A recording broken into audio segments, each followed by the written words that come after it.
사랑하는 성도 여러분, 우리는 이제 사순절이 지나며 고난주간을 이제 곧 맞이하게 됩니다. 우리가 새벽 예배를 통해서, 특별히 특세를 통해서 그 시간을 우리가 묵상하고 주님을 바라보는 시간을 갖기를 원합니다.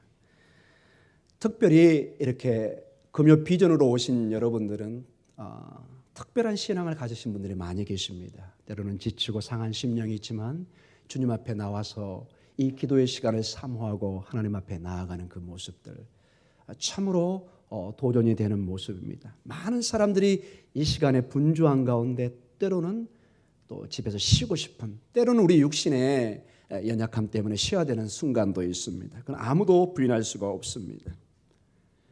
이러한 열심을 가진 사람 중에 16세기의 유명한 그 스페인의 신비주의자, 교회에서 기도를 많이 했던 한 분의 기도가, 이런 기도가 있습니다. 주님께서는 이 땅에 몸을 가지고 있지 않으십니다. 그러나 주님의 몸이 우리를 통해서 계십니다. 주님은 손을 가지고 계시지 않습니다. 그러나 주님의 손은 바로 여러분을 통해서, 나를 통해서 가지고 계십니다. 주님은 발을 가지고 계시지 않습니다. 그러나 주님의 발을 바로 나를 통해서, 당신을 통해서 가지고 계십니다. 이 땅에서는 오직 당신의 눈을 통해서 그리스도의 궁유를 볼 수 있습니다. 즉 여러분을 통해서 많은 사람이 주님을 볼 수 있습니다. 이 땅에서는 오직 여러분의 발을 통해서 그리스도의 좋은 일을 할 수 있습니다. 이 땅에서는 오직 당신의 손을 통해서 주님의 축복을 다른 사람에게 나타내낼 수 있습니다. 나눌 수 있습니다. 어떤 면에서 이것을 이제 의역해서 제가 이게 가져온 건데요. 참으로 우리가 도전이 되는 그런 말씀입니다. 예수를 믿고 좀 깊은 신앙으로 들어가면은 이제 내가 마치 예수님이 되는 것처럼 해서 많은 사람에게 사랑을, 궁유를 베푸려는 어떤 의무감이랄까요? 부담감이랄까요? 제자의 마음을 갖게 됩니다. 누구나 이건 갖게 됩니다. 여기 있는 목사나 여러분이나 누구나에게 주님처럼 살고 싶은 큰 욕심이 생깁니다. 그래서 여러분 아마 젊었을 때 한 70년대나 60년대에 이미 써진 책인데요. 주님이라면 어떻게 하실까 하는 책이, 유명한 책이 있었습니다. 미국에서 센세이션을 일으켰고 그게 너무 중요한 책이기 때문에 한국어로 번역이 되어 있고 최근에도 다시 번역이 돼서 새로 나온 걸 봤습니다. 정말 우리는 궁금합니다. 매 순간에 주님이라면 어떻게 하셨을까? 여러분 정말 그걸 고민하고 가고 싶죠? 아멘입니까? 아멘. 큰 도전의 말씀입니다. 많은 사람에게 반항을 일으켰고 우리에게 도전을 주고 있습니다. 그러나 이 시간에 여러분과 제가 한번 다른 각도로 고민하는 시간을 갖도록 하겠습니다. 사랑하는 성도님, 우리의 문제는 무엇일까요, 여러분? 정말로 우리가 주님이라면 어떻게 하셨을까? 이 고민을 못해서 이 길을 가지 못할까요? 우리가 매 순간을 돌이켜보면 주님의 뜻대로, 말씀대로 살지 못했던 연약한 모습을 보면서 늘 우리는 죄의식과 죄송한 마음과 부족한 마음을 느낍니다.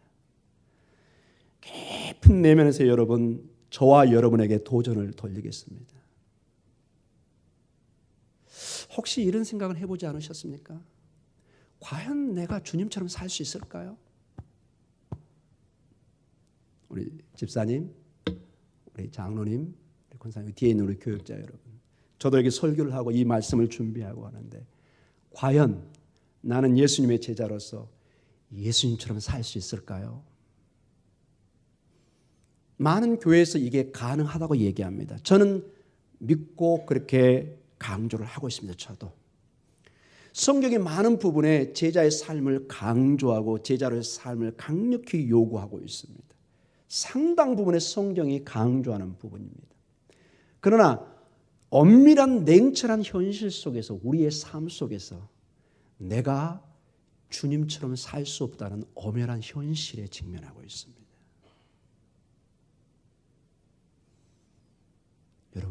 여러분과 저는 예수님이 아닙니다.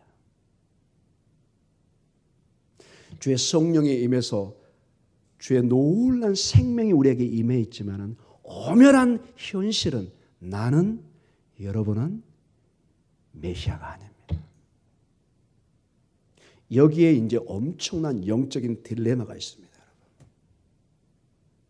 우리는 주님처럼 살기를 정말 100%, 100%의 에너지를 쏟아 살고 싶지만은 절대로 도달할 수 없는 어떤 한계를 느낍니다. 이거를 뛰어넘으려고 그러면 엄청난 시험에 빠지고 상당수의 이런 사람 중에 이단으로 가는 것을 보게 됩니다. 결국 그 넘어야 될 선을 넘지 못하고 넘어버리면서 자기가 마치 예수님이라고. 여러분 통계학적으로 점점 이게 왔다 갔다 하기 때문에요. 하나님이 지금 우리나라에 한 6분이 계시고 예수님이 한 20-30명이 계십니다. 저 계룡산을 중심으로 대구 중심으로 광주로 해가지고 혹시 용왕산에 안 계신지는 모르겠네요. 여러분들이 착각을 하기 시작합니다. 마치 본인이 예수님처럼. 사랑하는 성도 여러분, 이 금요 시간에 오늘 말씀을 통해서 한번 고민하는 시간을 갖도록 하겠습니다.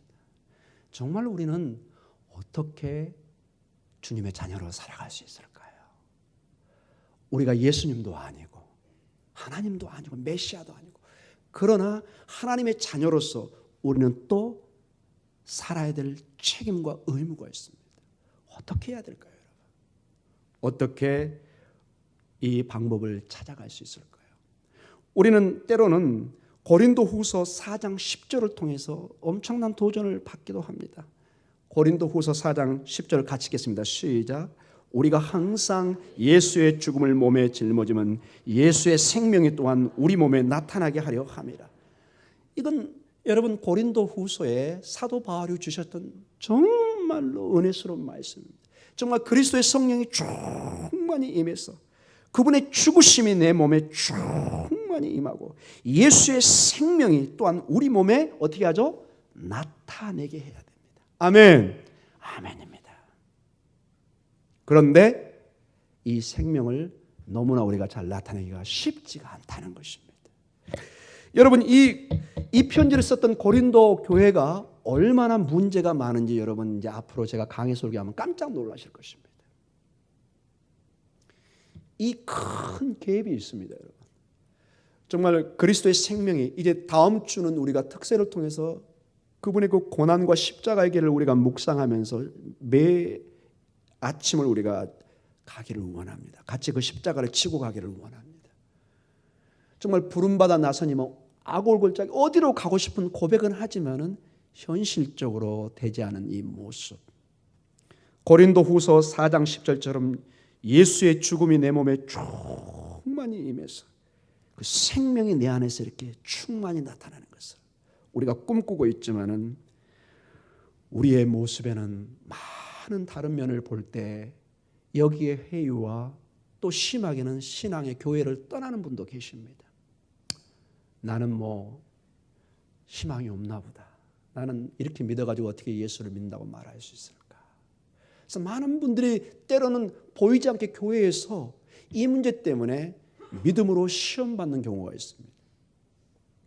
오늘 이 말씀을 통해서 한번 우리가 작은아마 이 말씀을 통해서 본문을 통해서 한번 해답을 찾아보고 고민하는 시간을 갖기를 원합니다. 오늘 요한복음 1장 29절을 다시 한번 읽어보도록 하겠습니다. 요한복음 1장 29절의 말씀입니다. 시작. 이튿날 요한이 예수께서 자기에게 나오심을 보고 이르되 보라 세상 죄를 지고 가는 하나님의 어린 양이로다.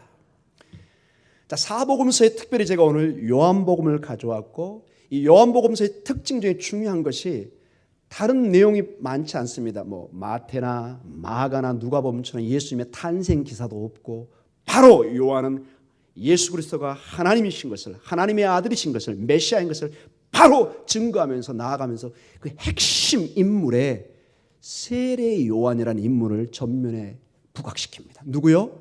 세례 요한. 오늘 이 얘기를 세례 요한이 하고 있습니다. 근데 여기에 깊은 우리에게 실마리를 우리가 그 고민하는 주님 뜻대로 주님의 제자로 살아야 되는데 살지 못하는 저희들에게, 마치 주님처럼 살아야 되는 저희들에게, 그렇지 못한 저희들에게 어떤 희망을, 실타래를 주고 있습니다. 뭔가를 풀 수 있는 실타래를 주고 있습니다. 어떤 실타래냐? 요한복음 1장 29절을 우리 희석 간사님 다시 한번 비춰주세요. 29절 같이 한번 다시 보겠습니다. 이튿날 요한이 예수 그리스도의 자기에게 나오심을 보고 이르되 뭐죠? 보라, 세상 죄를 지고 가는 하나님의 어린 양이로다. 아멘. 세례 요한은 여러분 그 당시에 가장 인기가 많은 아이돌이었습니다. 저도 아이들의 인기가 얼마인지 몰랐는데 신방을 가다가 어디 방송국 옆을 지나가는데 그 추운 날, 지금 오늘 따뜻하지만 한 100명 가까운 그 청소년들이 막 아우성처럼 둘러쳐 있는 것을 봤습니다. 와우, 우리 교회로 저렇게 좀 나오지.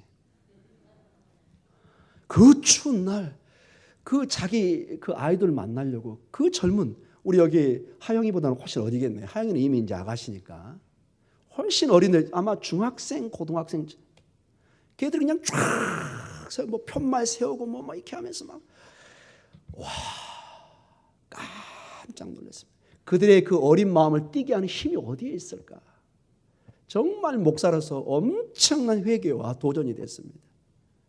정말 우리 성도님들이 그냥 교회에 나오고 싶어지고 막 가슴이 뛰고 그냥 막 여기서 막 주무시고 막 그런 일이 막 벌어져야 되는데 끝나면 다 집에 가시고 나중에 이렇게 이 아이들은 막 문 밖에서 막 진을 치고 그냥 사랑하는 성도 여러분, 세례 요한이 그 정도로 막 인기가 있었습니다. 막 찾아왔습니다.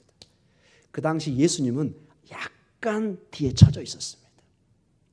그래서 이 세례 요한이 마음만 먹었으면 얼마든지 전면에 나서서 나다 이렇게 얘기할 수 있는 큰 유혹 속에 있었습니다. 그런데 여러분, 세례 요한은 오늘 29절에 보니까 전혀 자기를 나타내지 않고 보라, 세상 죄를 지고 가는 하나님의 어린 양을, 하나님의 유월절 양이 저기 오고 있다. 자기를 가리키는 것이 아니라 무언가 다른 존재를 가리키고 있는 것입니다. 아멘. 세례 요한은 분명히 선을 긋고 있습니다. 내가 메시아가 아니라는 것, 내가 하나님이 아니라는 것, 내가 이스라엘 민족이 기다리고 흠모하고 기도했던 그 대상이 아니라 정말로 오실 그이가 저기 지금 오고 있다는 것입니다. 여러분, 여기 하나님의 어린 양이라는 것은 쉽게 얘기하면 하나님의 유월절 양이라는 것입니다. 이게 유월절을 표시하거든요. 모든 죄를 짊어지고 그 문설주에 발랐던 그 유월절의 양 때문에 이스라엘 백성들이 다 살아났잖아요. 그 사인이 바로 예수 그리스도 안에서 이루어질 것을 얘기하고 있습니다. 이제 점점 말씀이 깊어지겠지만은 여러분, 이 땅의 삶에서 우리가 믿음으로 승리하는 길은 나의 한계와 나의 부족함을 인정하고 내가 예수가 아니고 하나님도 아니고 내가 인생의 주인이 아니고 오직 그분을 바라보고 그분을 의지할 때만 내가 힘을 낼 수 있다는 것을 깨닫는 것이 첫 출발입니다. 나의 부족함을 인정을 할 줄 알아야 됩니다. 세례 요한이 오늘 기가 막힌 한 예를 보여주고 있는 것입니다. 얼마든지 예수님 위로 올라가신, 나이도 많습니다. 같은 집안이었잖아요. 형벌이었습니다. 그럼에도 불구하고 예수님을 그냥 동생 정도로가 아니고 어떤 선생 차원이 아니라 세상 죄를 짊어지고 가는 하나님의 유월절 양을 보아라. 어마어마한 선언을 하고 있습니다. 세례 요한은 절대로 자신이 예수님 흉내를 내고 있지 않습니다. 절대로 그러고 있지 않습니다. 예수님을 세상 죄를 지고 가는 하나님의 어린 양, 유월절 양이라고 그러고 그분을 모든 사람이 바라보도록 합니다. 얼마나 여러분 마음이 아프겠습니까? 자기의 인기가 누구에게로 떠나가는데 정말로 힘듭니다. 여러분, 연예인들이 갑자기 마약을 하고 뭐 때로는 목숨을 끊고 하는 게 그 인기가 떨어졌을 때 그 현상이 일어난다고 합니다.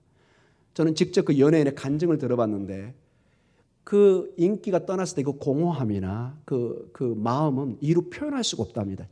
천국에서 지옥으로 떨어지는 느낌이랍니다. 길거리 갈 때 막 그 수많은 막 100여 명의 사람이 그 추위에 자기를 기다리다가 나중에 지나가도 알아보지도 못할 때 그 충격은 이루 말할 수 없다고 합니다. 세례 요한이 이것을 인간적으로 감내하고 완전히 초점을 자기가 아니라 지금 새로운 누구인가를 지금 향해서 하는데 바로 그것이 자기 집안의 동생과 같은 예수님을 가리키면서 하나님의 유월절 양이라고 얘기하고 있습니다. 세례 요한은 모든 주목을, 모든 초점을, 관심을 지금 누구에게 돌리죠? 예수 그리스도, 하나님의 유월절 양에게 돌리는 것입니다. 이 예수 그리스도가 바로 약속한 성령으로 세례를 받으실 약속의 메시아로까지 연결하고 있습니다. 유월절 양과 동시에 바로 이 사람이, 이분이 그 약속된 하나님의 아들이요 메시아요 정말로 구원자인 것을 말씀해 주고 있습니다. 요한복음 1장 30절에서 34절 말씀에 분명히 세례 요한은 자기가 지금 무슨 말을 하고 있는지 명확히 알고 있습니다. 우리 같이 읽겠습니다. 내가 전에 말하기를 내 뒤에 오는 사람이 있는데 나보다 앞선 것은 그가 나보다 먼저 계심이라 한 것이 이 사람을 가리킴이라. 나도 그를 알지 못하였으나 내가 와서 물로 세례를 베푸는 것은 그를 이스라엘에 나타내려 함이라 하니라. 요한이 또 증언하여 이르되 내가 봄에 성령이 비둘기같이 하늘로부터 내려와서 그의 위로에 나도 그를 그이가 나에게 말씀하시되 성령이 내려서 누구 위에든지 머무는 것을 보거든 그가 곧 성령으로 세례를 베푸는 이인 줄 알라 하셨기에 내가 보고 그가 하나님의 아들이심을 증언하였노라 하니라. 아멘. 인간적으로는 좀 힘든 면이 있지만 정확히 하나님의 역사가 어디에 초점이 있는 것을 알고 자기의 한계와 자기의 처지와 위치 그 모든 것을 정확하게 깨닫고 이제 자기 때가 아닌 새로운 하나님의 때, 하나님의 나라가 다가오고 있는 것을 분명히 인정하는 것입니다. 자기가 아닌 이 예수 그리스도를 통해서 사람들의 회복을 가르치고 전파하고 고쳐지는 모든 이 역사가 세례 요한이 아니라 바로 예수 그리스도를 통해서 이루어질 것을 정확하게 알고 있었던 것입니다. 그런데 더욱 놀라운 것은 여러분, 세례 요한이 정말로 인간적으로 대단한 게 세례 요한에게는 많은 군중도 있었을 뿐만 아니라 예수님보다 먼저 정말로 세례 요한을 따랐던 제자들이 있었습니다. 여기서 제자라는 건 정말 오른팔 왼팔과 같은 사람입니다. 같이 생사고락을 같이 할 수 있는. 다음 날 두 제자와 같이 서 있던 요한은 예수님께서 오시는 것을 보고 제자들에게 말합니다. 보라, 하나님의 어린 양이로다. 우리 요한복음 1장 35절과 36절 같이 보겠습니다. 시작. 또 이튿날 요한이 자기 제자 중 두 사람과 함께 섰다가 예수께서 거니심을 보고 말하되 보라, 하나님이 어린 양이로다. 제자와 가장 측근과 함께 보다가 예수님이 오신 거 보면 사랑하는 내 제자들아, 이 사람이 바로 하나님의 유월절 양이다. 유월절 양이다. 여러분, 이 결과가 어떤 결과가 나왔는지 그 다음 보면 깜짝 놀랍니다. 이 요한의 제자들이 요한을 버리고 누구를 따르죠? 예수님을 따르기 시작합니다. 더 이상 요한의 제자로 머물지를 않습니다. 요한복음 1장 37절을 같이 읽겠습니다. 시작. 두 제자가 그의 말을 듣고 예수를 따르거늘. 여러분, 어떤 현상이 일어나죠? 군중들이 이제 점점 초점이 예수님께로 가고 있습니다. 그리고 가장 자기가 의지하고 자기의 손발과 수족과 같은 그 제자들이 여기 분명히 예수님을 따랐다는 것은 누구를 떠났다는 뜻이죠? 세례 요한을 떠났다는 얘기잖아요. 이거는 뭐 명확한 논리적인 우리가 추론해 볼 수 있는 내용입니다. 이제 여기서 탐미드라고 그럽니다. 이 제자를 탐미드. 완전히 자기의 생사고락을 전혀 다른 멘토에게 이제 맡기고 가는 것입니다. 더 이상 세례 요한이 가르칠 수 있는 위치가 아니라 정말로 새로운 그 하나님의 유월절 양이라는. 근데 여러분 명심해야 될 게 아직 예수님이 전면에 나서는 때가 아니었습니다. 아직 이 나사렛 예수가 전체적으로 잘 알려지지 않은 상태였습니다. 훨씬 세례 요한이 큰 영광을 받던 순간이었습니다. 이 모든 것을 포기하고 예수님께로 군중들이, 제자들의 관심이 쏠리도록 지금 이끌어가고 있는 것을 보게 됩니다. 오늘 본문에서 세례 요한은 중요한 역할을 감당하고 있습니다. 군중들이 예수님께로 가게 하고 요한의 제자가 예수님의 제자가 되게 하고, 오늘 1장 41절에는 이런 말씀이 있습니다. 우리가 메시아를 만났다. 제자들이 고백하는데 메시아를 만났다. 요한은, 세례 요한은 자기 제자와 군중들이 진정한 생명을 만나는데 모든 관심이 있었다는 것을 보게 됩니다. 그동안 수천 년을 기다렸던 그들, 마치 풀리지 않는 어떤 문제가 왔고 인생의 모든 고민을 가지고 기도하고 또 기도했던 그 사람들에게 그 문제를 풀 수 있는 한 사람이 바로 예수 그리스도인 것을 세례 요한은 기꺼이 가르쳐주고 인도하는 역할을 했다는 것입니다. 그리고 이 이후로 세례 요한은 조용히 뒷무대로 떠나갑니다. 사랑하는 성도 여러분, 이 뒷무대로 떠났고 나중에 참수형까지 당하잖아요. 그러나 지금도 우리는 세례 요한이 얼마나 위대한 일들을 했는가 이렇게 설교로 선포되고 있습니다. 사랑하는 성도 여러분, 답이 이제 점점 다가오고 있습니다.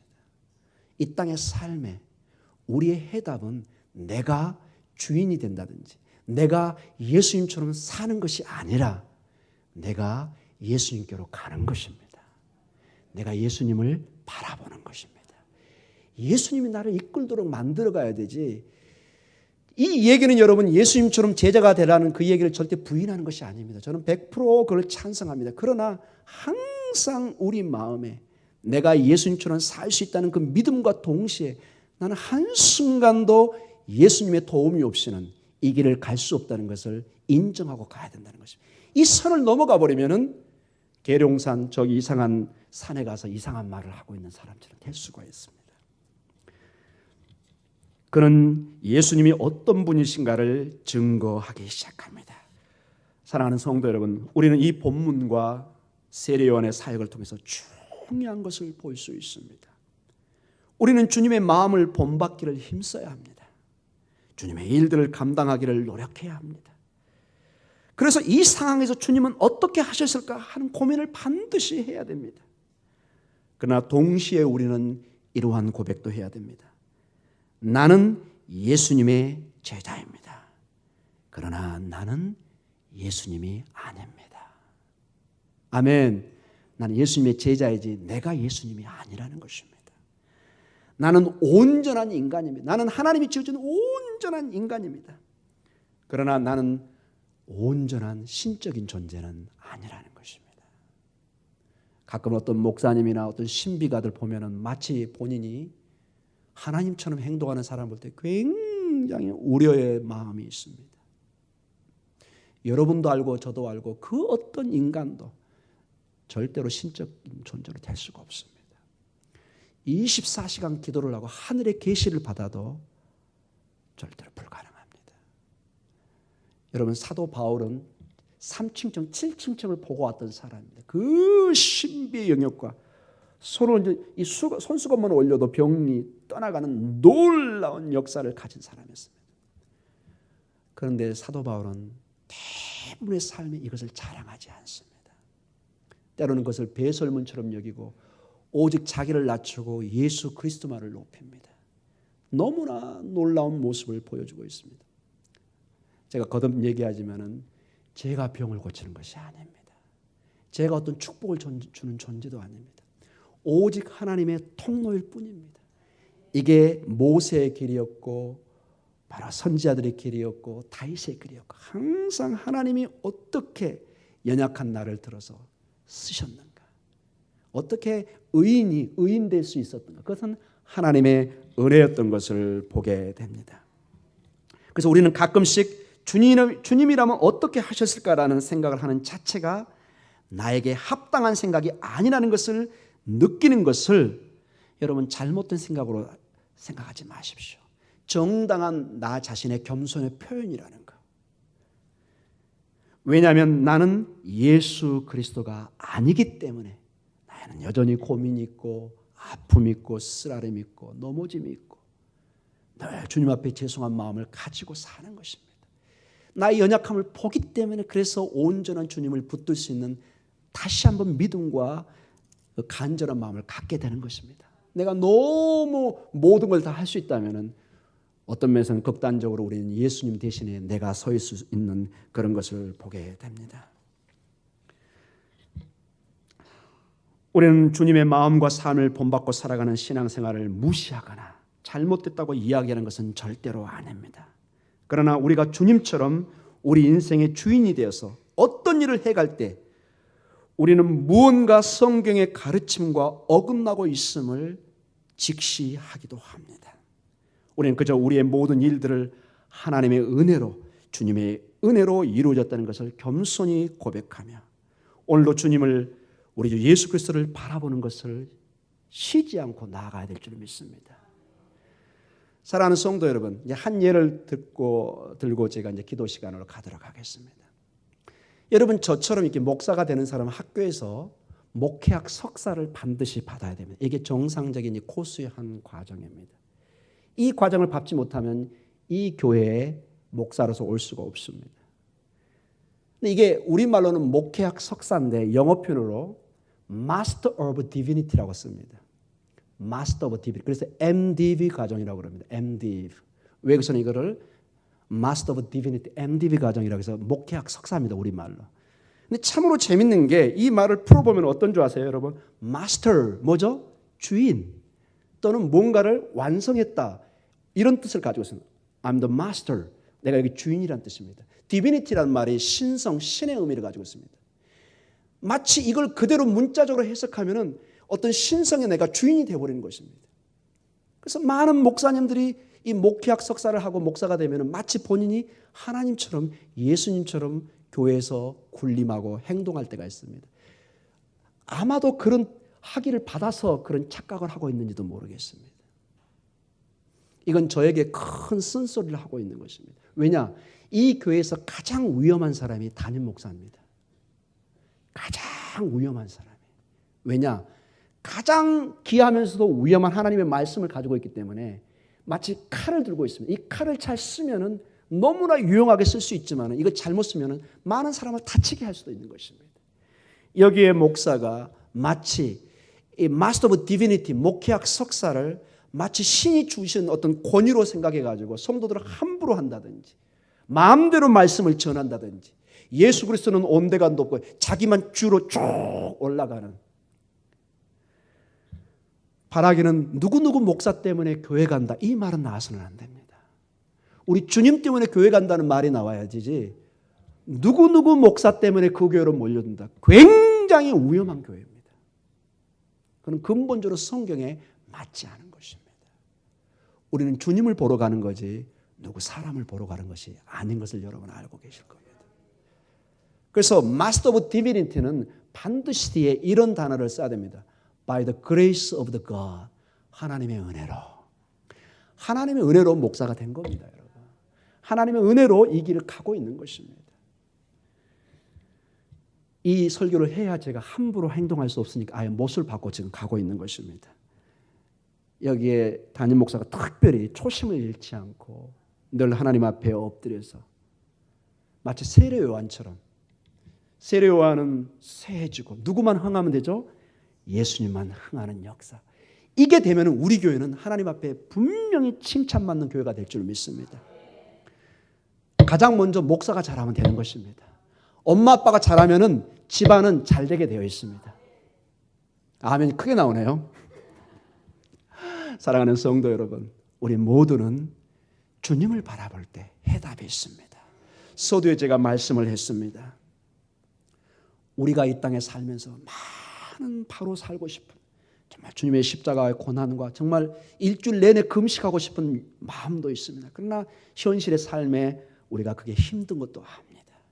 그러나 이제는 마음을 좀 내려놓으시고 우리의 짐을 너무 우리가 그냥 주님처럼 지려고 하지 마시고 주님의 짐은 주님이 지게 하시고 우리는 주를 바라보고 주를 의지하고 주의 은혜 가운데 살아가는 축복이 있기를 기도합니다. 바로 오늘 제목처럼, 그리고 세례 요한이 가르쳤던 것처럼 하나님의 어린 양을 바라봐야 됩니다. 그분이 유월절 양입니다. 그분의 피가 이스라엘 백성을 살렸고 여러분과 저를 살린 것입니다. 그 어떤 것도 아닙니다. 그래서 오늘 두 가지 말씀을 주면서 오늘 기도로 들어가겠습니다. 히브리서 12장 1절과 3절의 말씀입니다. 같이 읽겠습니다. 이러므로 우리에게 구름같이 둘러싼 허다한 증인들이 있으니 모든 무거운 것과 얽매기 쉬운 죄를 벗어버리고 인내로서 우리 앞에 당한 경주를 하며 믿음의 주여 또 온전하게 하시는 이인 예수를 바라보자. 그는 그 앞에 있는 기쁨을 위하여 십자가를 참으사 부끄러움을 개의치 아니하시더니 하나님 보좌 우편에 앉으셨느니라. 너희가 피곤하여 낙심하지 않기 위하여 죄인들이 이같이 자기에게 거역한 일을 참으신 일을 생각하라. 2절에 믿음의 주여 또 온전케 하시는 이인 예수를 바라보자. 어린 양을 바라보자. 3절에 너희가 피곤하고 낙심하지 않기 위하여, 정말 지치지 않기 위하여, 넘어지지 않기 위하여 죄인들이 같이 자기에게 거역한 일을 참으신 일을 생각하자.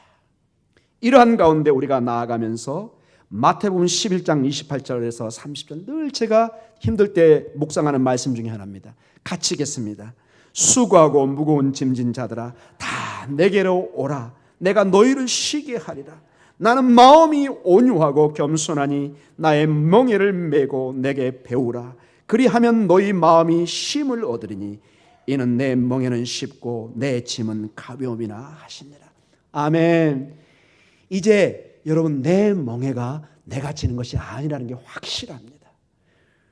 그분께 가면은, 여러분 고대 세계는 멍에가 항상 이렇게 소 2마리를 댔습니다. 그래서 멍에로 이렇게 같이 해서 쟁기를 끌게 만들었습니다. 우리 주님이 마치 소가 옆에 있는 소처럼 우리와 함께 쟁기를 갈기를 원하십니다.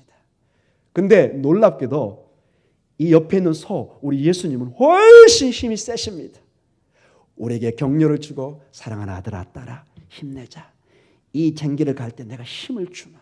내가 지치고 배고프고 넘어지려고 그 수많은 그 밭을 인생을 경영할 때 얼마나 힘든 일이 많겠습니까? 함께 멍에를 친 그 주님께서 얘기하십니다. 우리 집사님들에게, 우리 장로님에게, 우리 성도님들에게 말씀하십니다. 우리 교육자들에게 말씀하십니다. 내가 멍에를 같이 쥐고 있다. 나와 함께 가자. 나와 함께 가자. 내게 와서 쉼을 얻으라고 말씀하고 계십니다. 수고하고 무거운 짐진 자들아 다 내게로 오라. 내가 너희를 쉬게 하리라. 아멘. 우리 시간에 기도하는 시간을 갖도록 하겠습니다.